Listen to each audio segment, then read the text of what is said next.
और चचा को वो गच्चा देने के लिए पूरी तरीके से, मतलब हर तरीके से दे रहे हैं। ठीक है, ये नहीं समझ में आता है कि अगर इन अनुभव को वो अपने साथ रखे तो उनको क्या नुकसान होना है सिवाय फायदे के। ठीक है, इस पर हम जवाब लेंगे आशुतोष वर्मा जी से। राजनीति में उनको आ जानी चाहिए। इस पर हम जवाब लेंगे, लेकिन उससे पहले सुनील अर्कवंशी जी, आपने ये तो बता दिया कि ओपी राजभर जी जो आपकी पार्टी के अध्यक्ष हैं, उन्होंने चुनाव में क्या क्या कहा था, उन्होंने भाजपा का कैसे विरोध किया था, उन्होंने सरकार के खिलाफ कैसे मोर्चा खोला था, लेकिन इस बात का मतलब भी तो समझा दीजिए कि आज उन्होंने कहा है कि समाजवादी पार्टी को जमीन पर उतरने की जरूरत है, अपने नेताओं से मिलने की जरूरत है और ज्यादा ग्राउंड वर्क करना होगा। इस तरह की नसीहतों का इस मौके पर क्या मतलब है?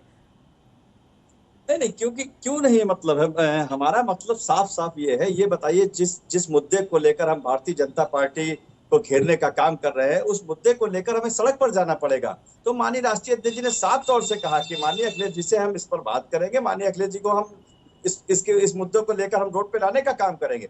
हम चाहे छोटी बैठक हो चाहे बड़ी बैठक हो, उन बैठकों में हम जाने का काम करेंगे। तो लगातार हम जो मुद्दे हैं, हमारी जनगणना होनी चाहिए, राज्य में हमारी जातिगत जो आधारित हमारी न्याय समिति की रिपोर्ट लागू होनी चाहिए, जो पड़ी हुई है भारतीय जनता पार्टी वो सब आपके पार्टी के एजेंडे में है। आप लोग चुनावी मंचों पर भी सामने रखते रहे हैं, हम भी कहते हैं, लेकिन इस बात का मुझे जवाब दीजिए, इस बात का मुझे जवाब दीजिए कि अचानक समाजवादी पार्टी को इतनी नसीहत देने की जरूरत क्यों पड़ी, वो भी ऐसे मौके पर जब अंतर कलह की बातें चल रही हैं, शिवपाल यादव की नाराजगी, आजम खान की नाराजगी, ऐसे में आप गठबंधन दल है, आप भी अब नसीहत देने पर उतर आए, तो इसको किस तरह आंका जाए? बोले तो अंतर कलह आपको नजर आ रही है, हमारे माननीय राष्ट्रीय अध्यक्ष। अब आप लोग कह रहे थे कि माननीय केशव देव मौर्य जी नाराज हैं, आप लोग कह रहे थे माननीय कृष्णा पटेल जी नाराज हैं, आप लोग कृष्णा पटेल पहुंची नहीं थी, कृष्णा पटेल पहुंची नहीं थी गठबंधन दलों की बैठक में, तो सवाल तो उठेगा ना। माननीय केशव देव मौर्य जी साथ में, तो केशव देव मौर्य जी ने भी कहा था कि भाजपा को कम करके आंका गया, वो समझ नहीं पाए भाजपा के चक्रव्यूह और रणनीति को, तो सवाल तो उठेगा ना। जैसे मैं आपसे पूछ रही हूँ और अब भी आप उस पर जवाब नहीं दे रहे हैं। हम अपनी बात को गठबंधन में ना कह सके, हम अपनी बात को जो सच बात है उसको कहने के लिए हम लगातार गठबंधन। लेकिन मीडिया में सुनील जी जब इस तरह के बयान दिए जाते हैं तो सवाल पूछे जाते हैं। आप अगर ये कह रहे हैं कि हम गठबंधन दल है, उस नाते हमने कोई सलाह दी, उसके लिए आपके पास फोरम है, पार्टी का फोरम है, गठबंधन दल की बैठक है, बहुत से ऐसे तरीके हैं, लेकिन जब मीडिया में बयानबाजी होती है तो उस पर सवाल उठते हैं और कयास भी लगाए जाते हैं, और जिस सवाल से आप लगातार बच रहे हैं, साथ में रहेंगे और जो हमारे साथ में दल है और वो भी रहेंगे, हम आपको विश्वास दिलाते हैं। हमारे माननीय राष्ट्रीय अध्यक्ष जी ने कहा पूरी तरीके से हम माननीय अखिलेश जी के साथ में रहेंगे। ठीक है, आशुतोष वर्मा जी, अब इस बात का जवाब दीजिए। आपने अनीता मिश्रा जी की भी बात सुनी जो शिवपाल यादव को लेके कह रही है कि आपने तो पहले चाचा को साइड किया, अब चचा को साइड कर रहे हैं। चाचा और चचा दो इंपॉर्टेंट पिलर्स थे, कोई भी पार्टी किसी एक शख्स के बूते ऊपर नहीं आती है, कई जनरेशंस लगती हैं उसको मजबूत करने में, उसके लिए आधार बनाने में, और उसके बाद ऊपर की मंजिलें और इमारत बनाई जाती है। आस्था जी, मैं अपनी बहन अनीता मिश्रा जी के लिए कुछ नहीं कहूँगा, क्योंकि शायद उनको अभी पार्टी के बारे में इतना ज्ञान नहीं है, क्योंकि उनको पता नहीं है कि अखिलेश यादव जी मुख्यमंत्री बनने के पहले 12 साल यहाँ पे सांसद रहे हैं, उसके बाद मुख्यमंत्री बने हैं, उसके बाद वो अपने आजमगढ़ पे सांसद रहे हैं, उसके बाद करहल से फिर से विधायक बने हैं। तो मुझे लगता है किसी भी बड़े नेता के लिए इस तरीके के शब्द यूज करना, क्योंकि मुलायम सिंह के बेटे थे इसलिए बन गए, ये बड़ा अपने आप में तुच्छ बयान है और मैं इस पर बहुत ज्यादा टिप्पणी नहीं करना चाहूंगा। रही बात मीडिया की बातों पे, देखिए ये नरेंद्र मोदी की सरकार नहीं है, ये नरेंद्र मोदी की पार्टी नहीं है जिसने मीडिया को 7 सालों में एक बार भी इंटरव्यू तक नहीं दिया, एक बार प्रश्न तक नहीं किया, और मीडिया का हिस्सा बड़ा खुश है इस पे कि वो हमारा जवाब नहीं देते हैं, लेकिन कलाकारों से बताते हैं कि आम कैसे खाना चाहिए, आम छील के खाना चाहिए कि काट के खाना चाहिए। ये समाजवादी आप बोलिए ना, आप बोलिए ना। 40 मिनट अखिलेश यादव से बात करने के बाद आजम खान क्यों नहीं पहुंचे? बोलते रहो, ऑल पार्टी मीटिंग में पहुंचे, विधानसभा में क्यों नहीं आए?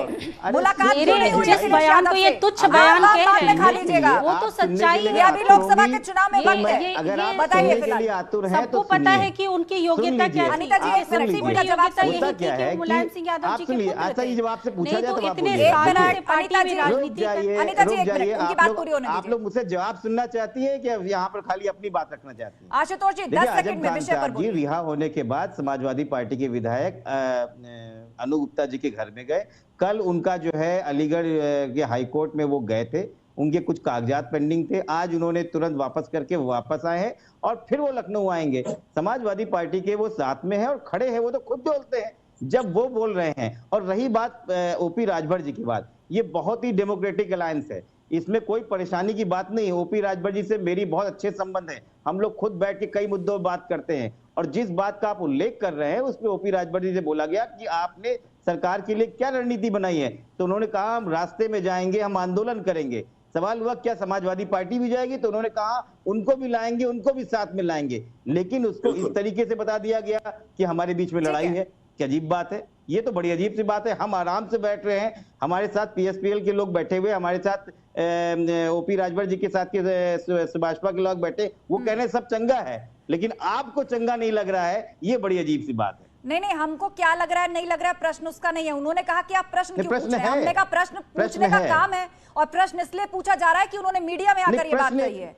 उन्होंने कहा मैं सलाह दे रहा हूँ, मैं सलाह दे रहा हूँ, सलाह दे रहे हैं, तो उसके लिए आप लोग ऑल पार्टी मीटिंग करते हैं ना, गठबंधन दल की बैठक करते हैं ना, मीडिया में आके वो गाए बगाए इस तरह की बातें कहेंगे तो सवाल उठेगा। ठीक है आशुतोष जी, सवाल है, ठीक है आशुतोष चाहिए कि नहीं? आशुतोष जी, ठीक है, आपने अपने विषय को रखा, आप कुछ और पैनलिस्ट से भी बात होने दीजिए। जी से पूछा जा सकता है कि 7 साल में एक भी बार मीडिया से प्रेस कॉन्फ्रेंस नहीं करी। अभी लोकसभा चुनाव में वक्त है, फिलहाल सपा के अंदर क्या चल रहा है वो हमारा विषय, उस पर हम बात कर रहे हैं। प्रधानमंत्री हैं, ठीक है, मनीष शुक्ला जी से पूछिए, वो देश के प्रधानमंत्री हैं, वो मीडिया के सवाल का जवाब क्यों नहीं देते हैं? ये सवाल बनता है और ये बहुत बड़ा बनता है। आपने अपनी बात पूरी कर ली। प्रधानमंत्री मन की बात करते हैं, आप सुनते हैं क्या? नहीं सुनते। हर हफ्ते मन की बात नहीं, देश के मन की बात, अपने मन की बात नहीं, देश के मन की बात। वो देश के प्रधानमंत्री, वो अपने लिए प्रधानमंत्री नहीं है, देश के मन की बात बोलनी होती है। मनीष शुक्ला जी देश के प्रधानमंत्री है। आशुतोष वर्मा जी आपने बात पूरी कर ली।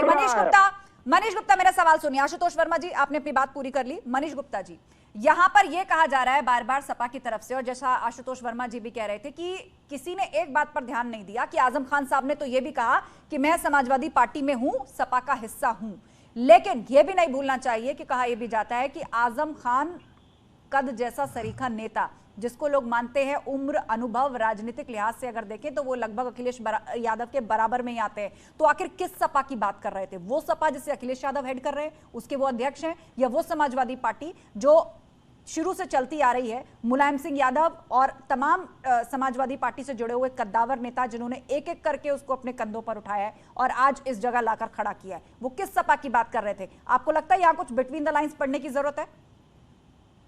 बिल्कुल, आपने बिल्कुल सही चीज पकड़ी है। देखिए, मैंने शुरू में ही कहा था कि वो समाजवादी पार्टी से नाराज नहीं है, वो अखिलेश यादव जी से नाराज हैं। अब एक और बात समझिए, जिस पार्टी में उन्होंने 20-30 साल लगा दिए हों और जिस पार्टी में उनके समाज के, मुस्लिम समाज के सारे लोग उनके कहने पे लगे रहे, वोट डालते रहे, इकट्ठे होकर वोट डालते रहे, हर पार्टी से अलग होकर सिर्फ समाजवादी पार्टी को वोट डाला, तो ऐसे में आजम खान साहब समाजवादी पार्टी को अपनी पार्टी समझते हैं।